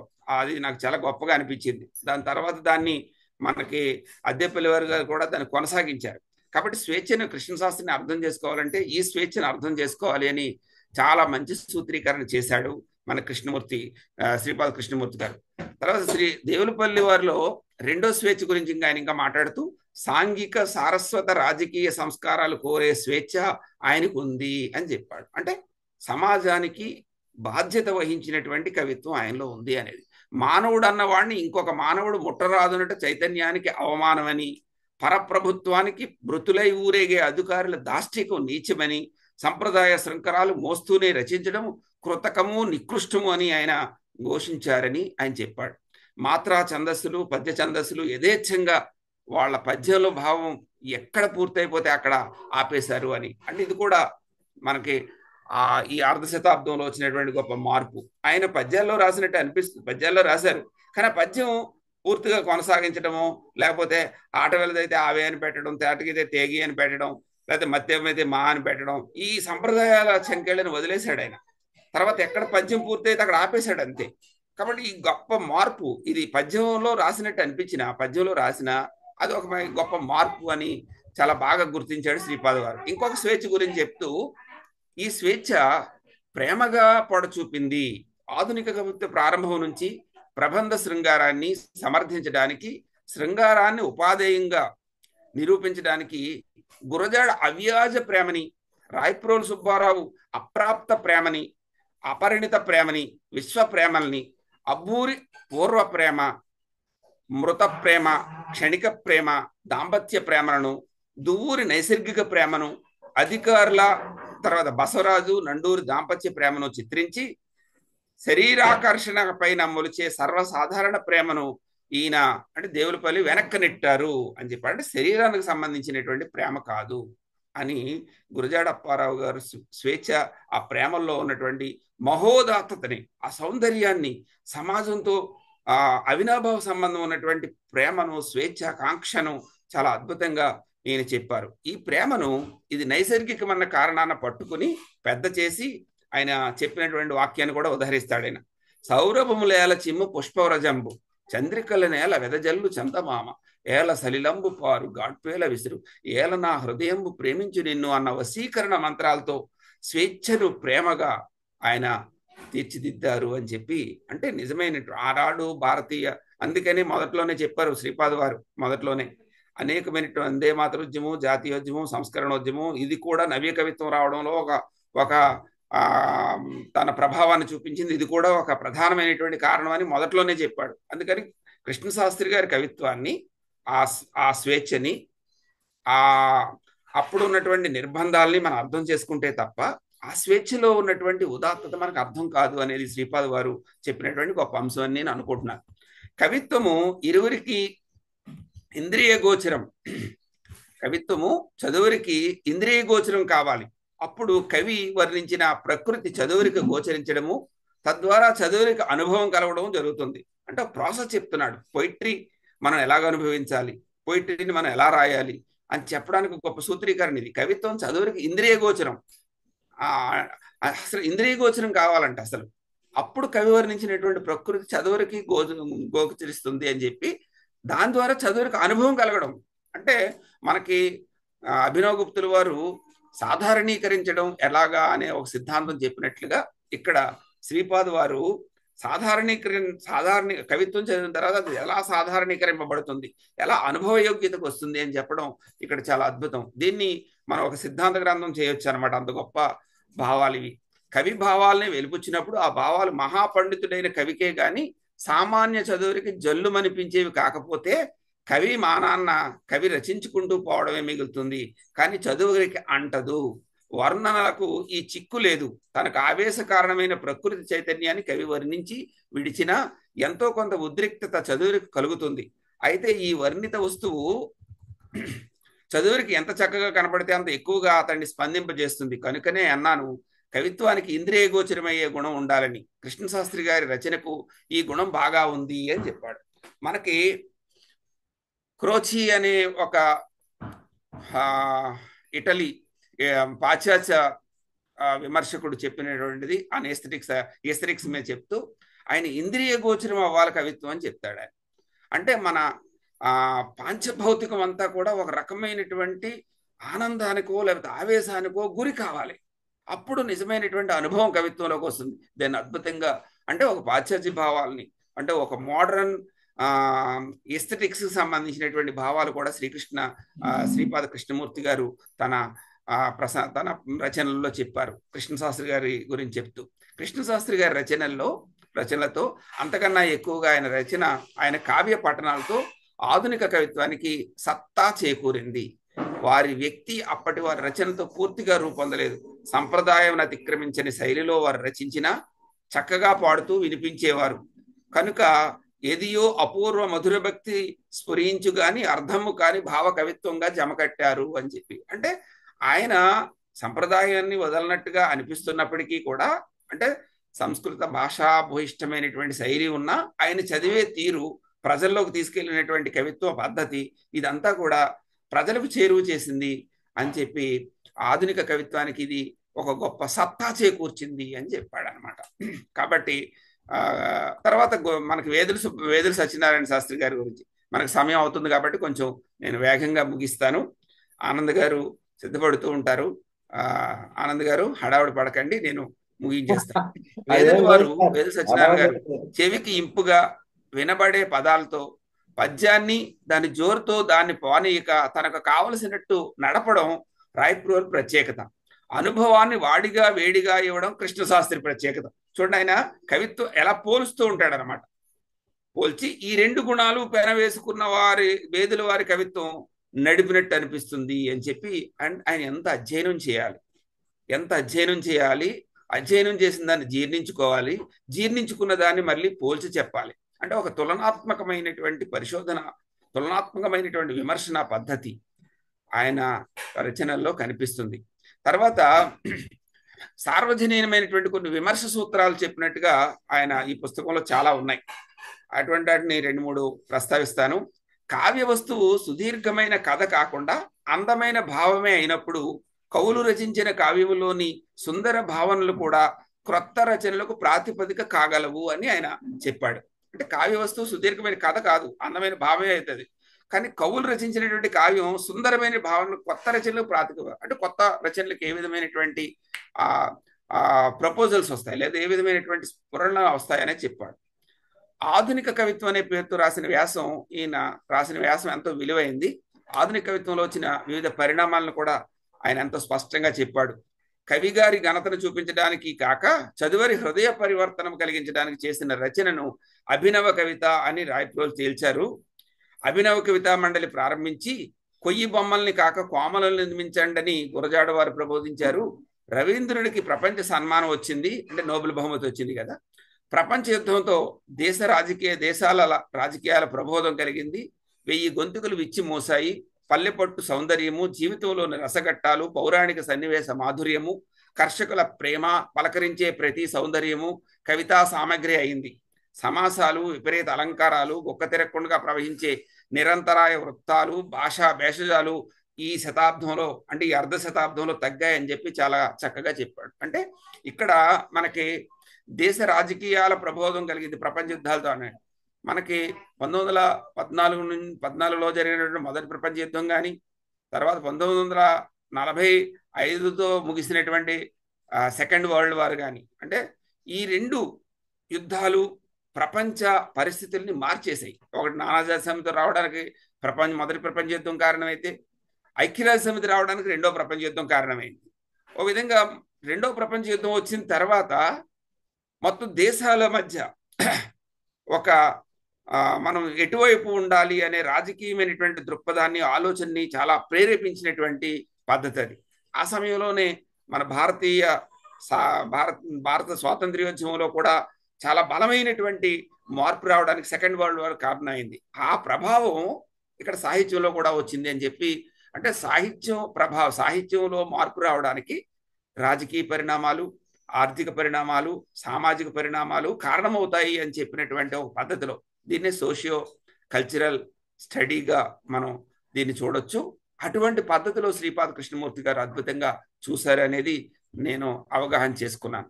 ఇది పెద్ద తిరుగుబాటు. ఇన్ని ప్రబోధ పరిస్థితులు తెలుగుదేశంలో ఎప్పుడు వచ్చాయా? ఇంత మార్పు కవిత్వంలో ఎప్పుడు వచ్చింది? విశ్వ సాహిత్యానికి ఇదిగో ఆంధ్రులు ఉపదాన్ని ఇవ్వడానికి ఇప్పుడు వచ్చినంత కవితా వస్తువు ఇది వరలో ఎప్పుడు వచ్చింది? బలవంతమైన సంఖ్యలు తెగిపోయాయి. 1910లో గురజాడతో ప్రారంభించిన చైతన్యం ఆయన సూచించిన దారుల్లో సాగకపోయినా ఒక్కొక్క కవి ఒక్కొక్క శాఖని పెంచుకుంటూ పోవడంతో సుమారు 15 సంవత్సరాల కాలంలో కవిత్వ సమయాల బిగుతును సడలించిన కవిని నైసర్గికమైన చైతన్యంతో విరాట్ పురుషుని సుందర రూపం మన ముందు నిలబెట్టింది అని చెప్పి ఈ అర్ధ శతాబ్దపు ఆంధ్ర కవిత్వంలో వచ్చినటువంటి మార్పుల్ని ఆయన, అంటే అనేకమైనటువంటి తిరుగుబాట్లు అంటే భౌతికంగా జరిగిన తిరుగుబాట్లు కాదు. ఇక్కడ భాషలో వచ్చినటువంటి తిరుగుబాటు, భావంలో వచ్చినటువంటి తిరుగుబాటు, అభివృద్ధి, అలంకారాలను తీసుకోవడంలో వచ్చినటువంటి తిరుగుబాటు, ఇవన్నీ తిరుగుబాట్లుగానే చెప్పాడు. గురజాడ అప్పారావు గారు ఒక సంఘాన్ని పట్టించుకున్నాడు, భాషను పట్టించుకున్నాడు, గ్రాంధిక భాష వదిలేసి వ్యవహారానికి తీసుకెళ్లాడు, ఆయన వస్తువులో నవ్యతను తీసుకొచ్చాడు. అందుకనే గురజాడ అప్పారావు గారిని ఆయన ఎంత అద్భుతంగా ఆయన ఎంత అద్భుతంగా ప్రశంసించాడంటే చాలా హృదయపూర్వకంగా ప్రశంసించాడు. తర్వాత ఇంకా 2-3 విషయాలు చెప్పేసి ముగిస్తాను. ఆధునిక కవిత్వంలో భావ వైవిధ్యం విరివిగా గోచరిస్తుంది. భావ వైవిధ్యంతో ఉన్న శక్తి కల్పనా వైవిధ్యానికి లేదు. ప్రబంధ కవిత్వంలో కల్పనా వైవిధ్యం చంద్రుని మచ్చ, చీకటి వంటి వాటి వర్ణంలోనూ, రచనా వైవిధ్యం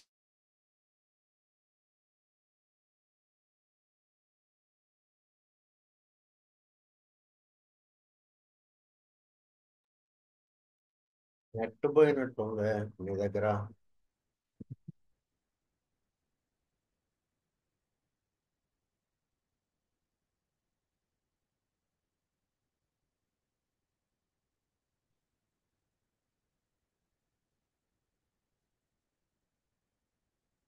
ప్రతి సవాలు ఇదే.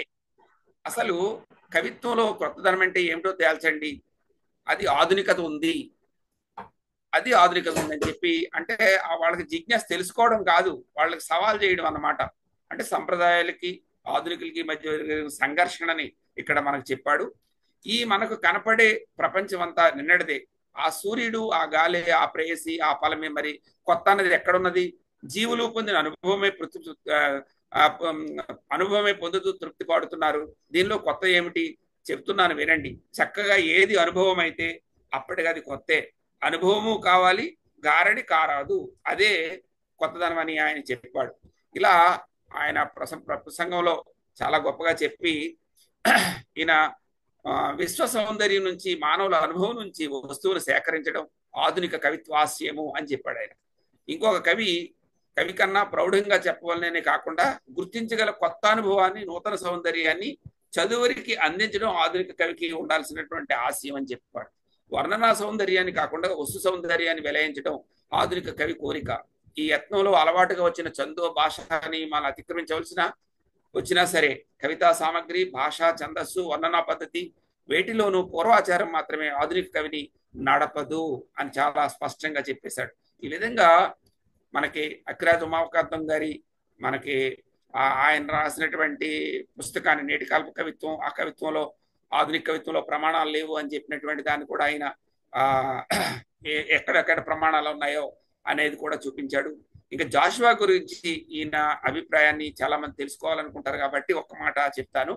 రాయలవారి సభలోకి రసమయుడైన అజ్ఞాత కవి ప్రవేశించినట్లు భారతి పుటలలోనికి జాషువా అందపు పద్యములు సందడి చేయకుండా ప్రవేశించాయి అని చెప్పి, అంటే మొత్తం తెలుగు సాహిత్యంలోకి ఒక అజ్ఞాత కవి ప్రవేశించినట్టుగా, అంటే ఆయనకు ఉన్నటువంటి నిర్బంధాల వల్ల ఆయన ఎంత దూరం పెట్టారు, అందుకని అజ్ఞాతంగా ప్రవేశించాల్సి వచ్చింది అని చెప్పడం ఎంత అద్భుతమైనటువంటి వాక్యం. సంస్కృత పద కింకణుల మ్రోతకు మోగము మొత్తిన చెవులకు తెలుగు పలుకుల తీయదనం రుచి చూపించినటువంటిది వారి వాణి అని గుర్రం జాషువా గారి గొప్పతనాన్ని చెప్పాడు. ఈయన భాష తీయని తెలుగు, సంస్కృత సమాసపు అర్థాల అలంకారములు ఈయనకు ఇష్టం లేదు అని చాలా చక్కగా ఆయనకి ఆ తెలుగు భాషలో ఉన్నటువంటి గౌరవాన్ని కూడా ఆయన గుర్తించాడు. జాషువా కవిత్వం ప్రాచీన సంప్రదాయానికి చెందింది కదా, ఆధునిక కవిత్వంగా లెక్క వేసుకున్నారేమిటి అని చదవరులు నన్ను అడగవచ్చు. జాషువా గారు ఆధునిక కవుల ప్రేయసీ కవిత్వాన్ని తిట్టారు అని అంటాడు. నిజమే, వాళ్ళు 50 ఏళ్ల ప్రాచీనులే. అయితే తండ్రి గారు చిన్నప్పుడు ఈయనకి వినిపించిన గొల్లశుద్ధుల ధర్మమాని వీరికి ప్రబంధపు వీధి అంగళ్ళ అతిలోకపు సింగారాలు కాకుండా నిత్య జీవిత చైతన్యాన్ని, ప్రకృతిలో చూడగల జానపద చైతన్యం అలవడింది. ఇదే ఆయన కవిత్వాన్ని గొప్పగా తరం చేసింది అని చెప్పాడు. ఈ స్వానుభవ చైతన్యాన్ని స్వకోపోల్ కల్పన కాదు, బింబించే రచన, ఆయన ప్రతిబింబించే రచన ఈయన చేసిన కారణం చేత ఈయన ఆధునిక కవిగా ఎంచుకున్నాను. ఈయన రచనలు మాతృప్రేమ, శ్మశాన వాటికి, రాజదర్శనము, క్రీస్తు, అయోమయము వంటి భావ నిశ్శేషణలే అయి తలకట్ల పద్యాల ముంజరులు కాక ఖండ బలము గల పద్యాల వరుసతో ఖండ కావ్యములే అవడం వల్ల కూడా ఆయనను ఆధునిక కవిగా ఎంచుకున్నానని చెప్పి గుర్రం జాషువా గారు పద్యంలో రాసిన ఆ పద్యంలో ఉన్నటువంటి ఆధునికతను ఆయన మనకు చూపించడంలో ఒక లాయర్ లాగా తన వాదనా పట్టుకుని చూపించాడు. తర్వాత అనంతపంతులు రామలింగ శాస్త్రి గారు రామలింగ స్వామి శుక్లపక్షంలో చేశాడు. బెల్లూరు శ్రీరామూర్తి గారిని ఏమన్నారంటే, ఈయన బెల్లూరు శ్రీనివాసమూర్తి గారిని ఆయన రాయలసీమ కోయిలా అని ఆయన అభివర్ణించాడు. తర్వాత చివరిలో ఆధునికలలో నవ్యుడు శ్రీశ్రీ అనే శీర్షికతో ప్రత్యేకంగా శ్రీశ్రీ గురించి ఒక వ్యాసం రాశాడు. తెలుగు కవిత్వ రచనకు అంతవరకు బరువు, అడ్డమైన సంఖ్యలు పట్మని తెగుతాయి. అదే జరిగింది. నవ్యాధునికుల రచనల వల్ల క్రౌర్య కౌటిల్య కల్పిత కఠిన దాస్య శృంఖలాలు తమంతటనే చెదిరిపోవ జగము నిండా స్వేచ్ఛాగాన జరులనింతులని ఆధునికులను చాటిన ఆ పని నిజంగా చేసినటువంటి నవ్యాధునికులు వారిలో మనగాడు శ్రీశ్రీ అని చెప్పాడు. అలాగే ఇలాగా మొత్తం గురజాడ అప్పారావు గారితో ప్రారంభమైనటువంటి ఈ వ్యాసాలు మరలా గురజాడ అప్పారావు గారితో ముగించి చివరిలో మళ్ళీ అభ్యుదయ కవిత్వంతో చెప్పారు. సాధారణంగా మన విమర్శకులు ఏం చెప్తారంటే 1910 నుంచి భావ కవిత్వం, 1935 తర్వాత మరలా అది పాడైపోయిందని, తర్వాత అభ్యుదయ కవిత్వం వచ్చిందని, ఇలా కొన్ని వివరాలు చెప్తారు. కానీ శ్రీపాద కృష్ణమూర్తి గారు చెప్పినటువంటి విశేషం ఏంటంటే 1910 నుంచి కూడా 1964 ఆ ప్రాంతం వరకు కూడా అభ్యుదయ కవిత్వమే తన రాజ్యాన్ని కొనసాగించింది. దానికి కారణం ఏంటంటే గురజాడ అప్పారావు గారు వేసినటువంటి ప్రాతిపదికలు అవే చివరి వరకు కొనసాగాయి. దాని ప్రభావమే శ్రీశ్రీలో మరింత గొప్ప మార్పు తీసుకొచ్చింది అని చెప్పి చెప్తారు. ఈ విధంగా మనం వీరి గురించి నిజంగా ఇంత గొప్ప ప్రసంగాన్ని నేను చేయడానికి కారణమైనటువంటి వారు మా గురువు గారు, మనకి రాజపాలెం చంద్రశేఖర్ రెడ్డి గారు నాకు ఇది ఇచ్చినప్పుడు ఎందుకు ఇచ్చారబ్బా అనుకున్నాను. ఆ పుస్తకం చదివిన తర్వాత నాకు అనిపించింది చాలా మంచి ఒక పుస్తకాన్ని చదివించే అవకాశం నాకు కలిగే అవకాశం దీనివల్ల కలిగింది. అభ్యుదయ రచయితల సంఘం వారు నిజంగా గొప్ప పని చేశారు. ఎంత శ్రీపాద కృష్ణమూర్తి గారి అర్ధ శతాబ్దపు ఆంధ్ర కవిత్వం అనేక మందికి ఈ గొప్పతనం తెలియడానికి నా వంతు నేను కృషి చేస్తాను, చేయడానికి ఉపయోగపడుతుంది. నిజంగా మనం చేసినటువంటి సూత్రీకరణలు భావ కవిత్వం, అభ్యుదయ కవిత్వము, దిగంబర కవిత్వము, విప్లవ కవిత్వం, ఇవన్నీ కూడా మనం ఒక ఆ అకాడమిక్ చర్చలో చేసుకోవడమే తప్ప నిజంగా అందులో జరిగిన స్రవంతి ఒక ఒక ఆ 1910 నుంచి ఇప్పటి వరకు కొనసాగుతున్నటువంటి అభ్యుదయ ఆకాంక్ష తెలియాలంటే గనక శ్రీపాద కృష్ణమూర్తి గారి అర్ధ ఇంకా శతాబ్దం ఇప్పుడే ఆంధ్ర కవిత్వం మనం అర్థం చేసుకోవాలి, ఉపయోగపడుతుందని నేను నమ్ముతున్నాను. మంచి కార్యక్రమానికి నన్ను పిలిచినందుకు, ఈ అవకాశం ఇచ్చినందుకు ఆంధ్రప్రదేశ్ అభ్యుదయ రచయితల సంఘం వారికి నా ప్రత్యేకమైనటువంటి ధన్యవాదాలు తెలియజేస్తున్నాను. మా గురువు గారు శేఖర్ రెడ్డి గారి ఎదురుగా మాట్లాడడం ఒక తండ్రి దగ్గర కుమారుడు మాట్లాడినట్టే. ఏమైనా అతిగా మాట్లాడితే నన్ను సవరించాల్సిందిగా కూడా గురువు గారిని కోరుతున్నాను. నమస్కారం.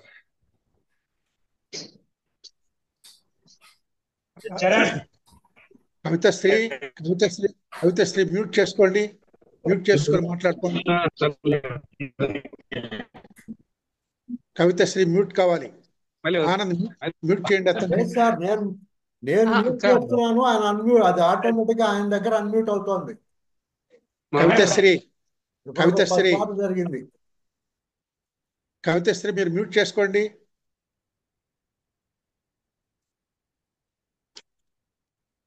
మాట్లాడండి సార్. చాలా చాలా చాలా మంచి ప్రసంగం చేశారు దార్లా. ఈ పుస్తకము 1994లో వచ్చింది. వ్యాసాలేమో 63 ప్రాంతాల్లో వచ్చాయి. మొత్తం 19 వ్యాసాల పుస్తకం ఇది. ఆ వ్యాసాలను ఎవరు చదివారో మనకు తెలియదు. ఈ పుస్తకం వచ్చి 30 సంవత్సరాలు అయిపోయింది. ఈ 30 ఏళ్లలో కూడా ఎవరు చదివారో మనకు తెలియదు. శిఖామణి చదివుండొచ్చును, వీసీ గారు చదివుండొచ్చును, లేదా అద్దేపల్లి రామ్మోహన్ రావు చదివుండొచ్చు. కానీ మామూలు సాహిత్య పాఠకులు ఎంతమంది చదివారో నాకు తెలియదు. చదవకపోవడం వల్ల చాలా నష్టపోయామన్నటువంటి విషయాన్ని దార్ల వెంకటేశ్వరరావు గారు ఈ పొద్దు మనకు ఒక ఎస్టాబ్లిష్మెంట్ చేశారు. కవితశ్రీ కవితశ్రీ మీరు మ్యూట్ చేసుకోండి. మీరు డిస్టర్బ్ చేస్తున్నారు మీరు.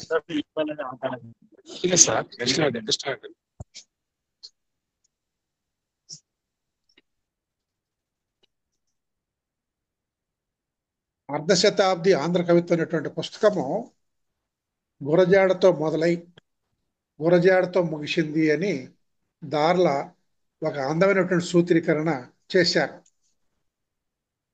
సామాజిక చరిత్ర నేపథ్యంలో అందరూ మ్యూట్ కావాలి మిత్రమా, ఎవరు స్క్రీన్ మీద కనిపించకూడదు.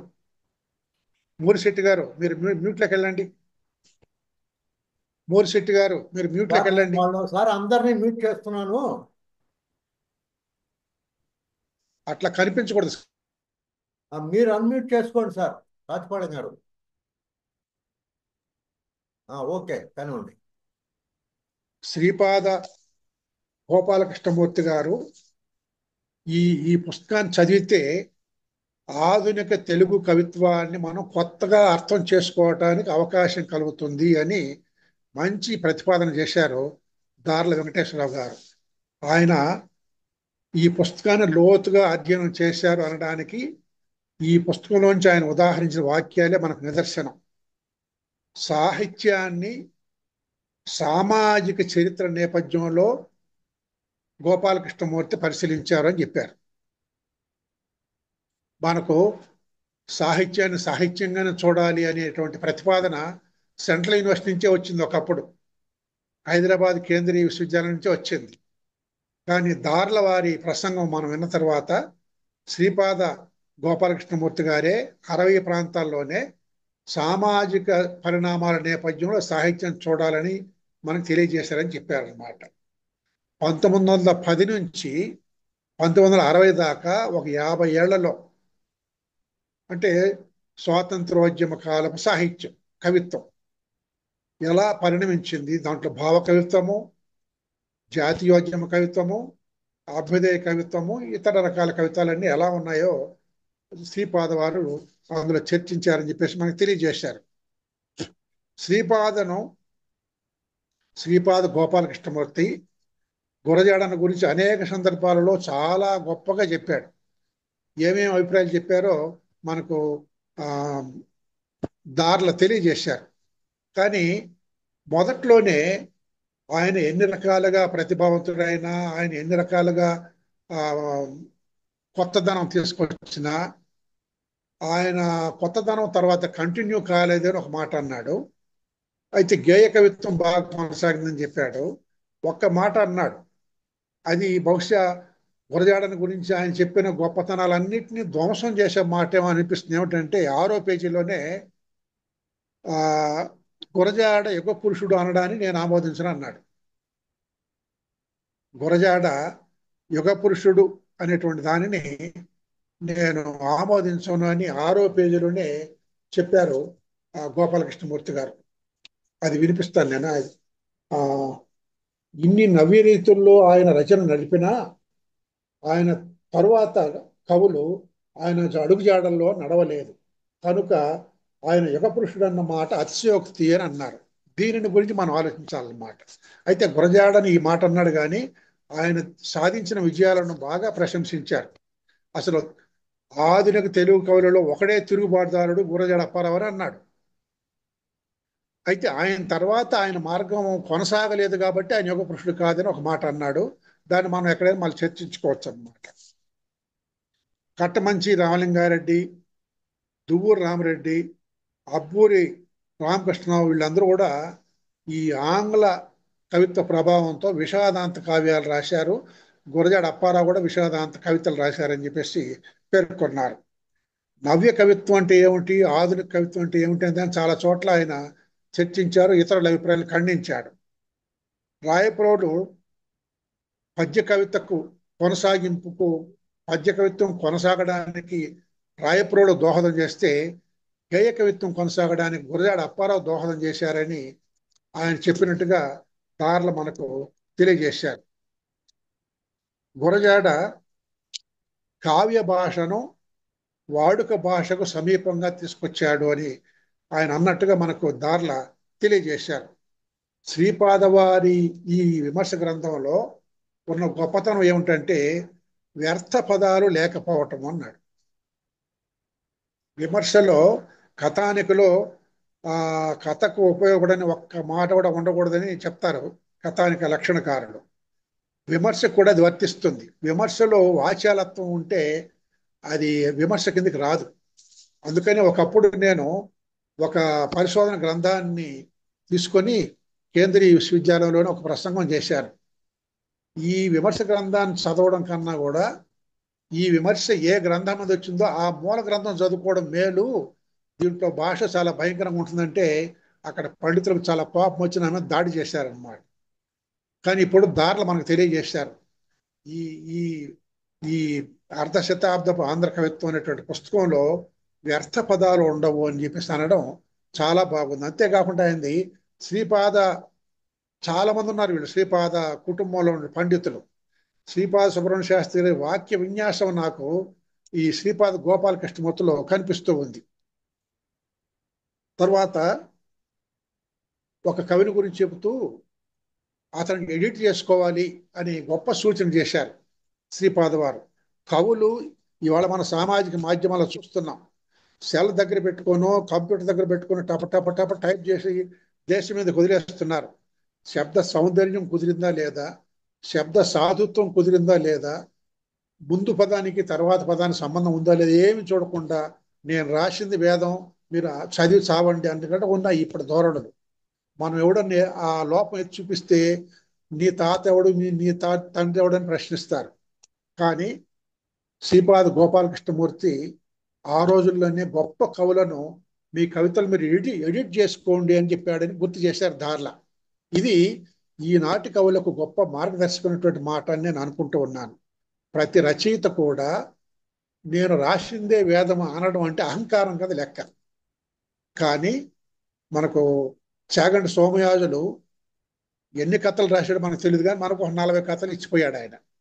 చాలా కథలు రాసి రాసి రాసి చింపేశాడట ఆయన. అది ఎడిట్ చేసుకోవడం అంటే. కవిత్వం కానీ కథ కానీ నవల కానీ నాటకం అట్లా ఉండాలి, ఎడిట్ చేసుకోవాలి.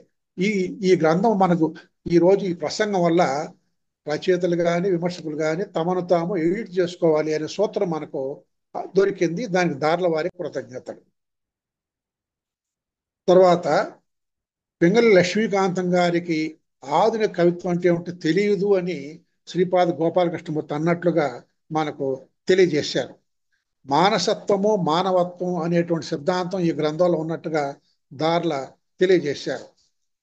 శ్రీపాద ఎక్కడ కూడా ఆధారం చూపకుండా ఒక వాక్యం కూడా రాయరు అని మనకు దార్ల చెప్పడం చాలా పెద్ద గొప్ప విషయం అన్నమాట.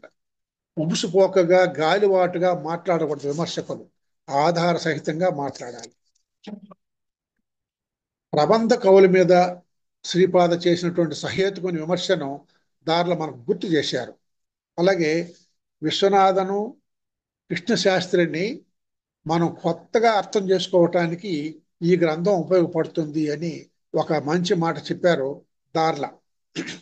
స్వేచ్ఛను గురించి, లిబర్టీ, ఫ్రీడమ్, స్వేచ్ఛను గురించి శ్రీపాద వారి అభిప్రాయం ఏమిటో దార్ల చాలా చక్కగా ఒక 2-3 రకాలుగా వివరించారు. తర్వాత జాషువా గొప్పతనాన్ని గురించి, కృష్ణదేవరాయల ఆస్థానంలోకి ఒక సామాన్యుడు వెళ్ళడం ఎంత కష్టమో, ఈ ఆధిపత్య వాదులతో నిండినటువంటి సాహిత్య లోకంలోకి ఒక దళితుడైనటువంటి జాషువా ప్రవేశించడం అంత కష్టమో, జాషువాని అంత గొప్పగా చెప్పాడు శ్రీపాద గోపాలకృష్ణమూర్తి అని చెప్పేసి అన్నారు. ఇందులో నాకు చూస్తూ ఉంటే రాయలసీమ కవులు ఏడైనా కనిపిస్తారా, లేదా ఉత్తరాంధ్ర కవులు కనిపిస్తారా, తెలంగాణ కవులు ఎవరైనా కనిపిస్తారా అని చూశాను నేను. ఒక తలమర్ల కళానిధి, బెల్లూరు శ్రీనివాసమూర్తి, కట్టమంచి రామలింగారెడ్డి, వీళ్ళు రాయలసీమ కవులు ఉన్నారు. ఉత్తరాంధ్ర కవులు ఎవరో ఉన్నట్టుగా అంటే ఈ గ్రంథంలో దార్ల గారి ప్రసంగం విన్నాక తెలంగాణ కవులను గురించి ఆయన ఏమైనా చెప్పాడా, ఉత్తరాంధ్ర కవులు గురజాడ అప్పారావు చెప్పాడు అనుకోండి, గురజాడ కాకుండా ఇంకెవరిని గురించి ఏమైనా చెప్పాడా అనుమానం వస్తుంది. అయితే ఈ పుస్తకం అందరూ కనుక మనం చదవగలిగితే ఎవరి అనుమానాలు వాళ్ళు నివృత్తి చేసుకోవచ్చు అన్నమాట. కాబట్టి ఈరోజు ఈ అర్ధశతాబ్దపు ఆంధ్ర కవిత్వం అనేటువంటి గ్రంథం మీద చాలా ప్రయోజనవంతమైన ప్రసంగం చేసిన దార్ల వెంకటేశ్వరరావు గారికి నేను ఆంధ్రప్రదేశ్ అభ్యుదయ రచయితల సంఘం తరఫున, ఈరోజు ఇక్కడ ఈ సమావేశానికి హాజరైనటువంటి మిత్రులందరి తరఫున హృదయపూర్వకంగా కృతజ్ఞతలు తెలియజేస్తూ ఉన్నాను. ఇప్పుడు ఈ ప్రసంగం మీద మన మిత్రులు ఎవరైనా వాళ్ళ అభిప్రాయాలు చెప్పవచ్చు, ప్రశ్నలు ఉంటే కూడా అడగచ్చు. ఒక్క విషయం సార్, ఒక్క విషయం మీరు అన్నది నేను నా ప్రసంగంలో కూడా రాసుకున్నాను, సమయం ఎక్కువైపోతుందని చెప్పలేదు. కానీ మనకి కాళోజీ కవిత్వం ప్రజల్లోకి తీసుకువెళ్ళిందని, కాళోజీ సాహిత్యాన్ని ఒక ఉద్యమ కవిత్వంగా ఆయన చెప్పారు. తర్వాత దాశరథి గురించి కూడా చాలా రాశారు. తర్వాత రాయలసీమలో ఉన్నటువంటి కవుల గురించి ముఖ్యంగా మనకి కట్టమంచి రామలింగారెడ్డి గారి భావాల్ని ఆయన చాలా సమర్థించారు. అది నేను నా ప్రసంగంలో కూడా చెప్పాను. ఆయన రచన ముసలమ్మ మరణం తర్వాత మనకి నలజారమ్మ ఇటువంటి కవులు రావడానికి కారణం కూడా ఆయన అని చెప్పారు. కాబట్టి రాయలసీమ కవుల గురించి మనకు బెల్లూరి వారి గురించి అయితే రాయలసీమ కోయిల అని ఆయన చెప్పి దాని గురించి చాలా బాగా చెప్పాడు. అంటే ప్రతి కావ్యాన్ని ఆయన చదివి ఒక రసభరితమైనటువంటి లేదా రిప్రజెంటేటివ్ ఆ సెంటెన్స్ అనేటువంటి వాటిని ఆయన కోట్ చేయడం అనేది మనం నేర్చుకోవాల్సినటువంటి అంశం అని నాకు అనిపించింది సార్. చాలా గొప్ప అనేది ఒరిజినాలిటీ చదవకుండా సెకండరీ లేదా థర్డ్ సోర్సెస్ మీద ఆధారపడలేదు. ఆయన ప్రైమరీ సోర్సెస్ మీదే ఆధారపడ్డాడు, బాగా చదివాడు.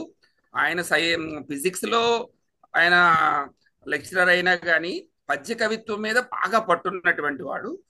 నేను గురజాడ వారు మీరు అన్నది అని నేను కావాలనే చెప్పలేదు, కానీ మొదటి నుంచి గురజాడ వారి పట్ల ఆయనకు చాలా సదభిప్రాయం ఉంది. కాకపోతే వేగు చుక్క అని అంటారు, కానీ దాన్ని మళ్ళీ నేను ఆలోచిస్తున్నాను అని చెప్పడంలో కొంత నేను ఆయన పట్ల ఉన్నటువంటి అభిప్రాయాన్ని చెప్పాను.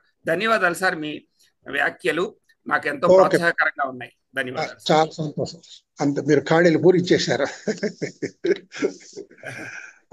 ఇంకెవరైనా క్లుప్తంగా 1-2 వాక్యాల్లో మీ అభిప్రాయాలు చెప్పొచ్చు మిత్రులు. నమస్తే సార్. నమస్తే సుమతి గారు, నాకు ఒక్క చిన్న డౌట్ సార్. కవిసేన గురించి రాసిన గుంటూరు శేషేంద్ర శర్మ గారి గురించి ఈయన మెన్షన్ చేయలేదా? అది ఇప్పుడు కాదమ్మా, అది 1960 నాటికి, అది అప్పటికి శేషేంద్ర లేడు. Okay, thank you sir, thank you. చాలా విషయాలు తెలిసాయి సార్. ఓకే అమ్మ, ఓకే.